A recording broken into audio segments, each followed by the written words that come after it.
guys, this is V and welcome to VTV. Long time no see, and with this comeback video, I'm here to share with you this recent purchase I had. Ito po ay yung Ozein air purifier, and my family and I decided that the best thing to go for, kesa kung ano Shopee purchase, is this air purifier to have better air quality. If you're like me na nahihirapan huminga, may allergies, gusto na to breathe easier, maybe this is also for you. And not only for me, but also for my grandma who has the big C, unfortunately. We do hope that this will be a good investment. I'm going to show with you dito sa video na to how it looks like sa unboxing and also what my thoughts are after 2 weeks of use with this Ozein air purifier. So let's get to it. This is what you'll see, what you'll get if you open this up. As you can see, it's very secure. Sure kayo na alagang maigi siya sa loob. It's shiny and it looks durable and may pagkabigat siya, pero I like that kasi it means na hindi pipitsugin tong item. Also, you have a lot of buttons. Those are the remote tubes, the cable. Tapos sa left, right, and front, you can already see the filters. That's again, the buttons are very clickable. That's the manual if you want to read it. If you're that type, read the manual. Very easy. Even without it, actually, you can figure it out as well. Bas yan yung the one I pointed at earlier. Yun yung pwede ka mag-ozonate. When you wanna turn it on, click on that button. Meron kang red na makikita to see it's already on. If you want to change the mode, pwede ka mag-option ng high and low mode dyan sa right corner. Wanna put low mode, click on that. It will go to low mode.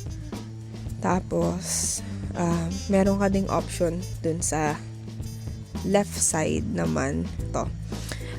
Pag meron ko number of hours na gusto mong paandarin, for example, 2 hours lang, 8 hours max, you have that option. Pero if you wanna keep it running, then just leave it as it is. Tapos yan naman, the one I'm pointing to is the O3. Yan yung ozonator natin to like amplify the purification you want sa air or pag nag-ozonate ka as well. Hey, so sa 2 weeks na ginamit ko to, I can honestly say I really recommend this. It's a really good buy kasi the odd thing about this is I can breathe a lot easier. Unlike before, now when I go out like to do my daily errands or pupunta ako sa work, palagi dapat may bimpo, tissue, pero these days, I don't bring any with me kasi nag-lessen na talaga yung pag-clog ng nose ko, yung runny nose ko, yung overall irritatedness ko with the air and what I'm inhaling. And yeah, I think it really does its job. Tapos, iba din kasi yung factor na when you buy something like this, may peace of mind ka na you're also having that conscious effort to do your goal na to have, to make the healthy life decisions. Healthy life thing you're wanting to do. Kasi, diba, madaling sabihin, mahirap gawin.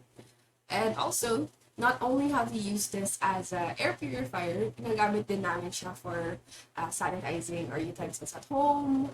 We also was able to ozonate yung namin chicken, yung fish, and also the flowers we got ng Valentine's Day. And ang maganda din kasi dito, I bought this on a whim, but of course with my family's permission. And I think we're really gaining a lot from this. So if you're like me, that you just want to breathe easier and have that mindset na this will help you and your family have the air quality and sanitize the icky stuff that we're eating on a daily basis, then maybe this is for you. Again, this is the Ozein air purifier.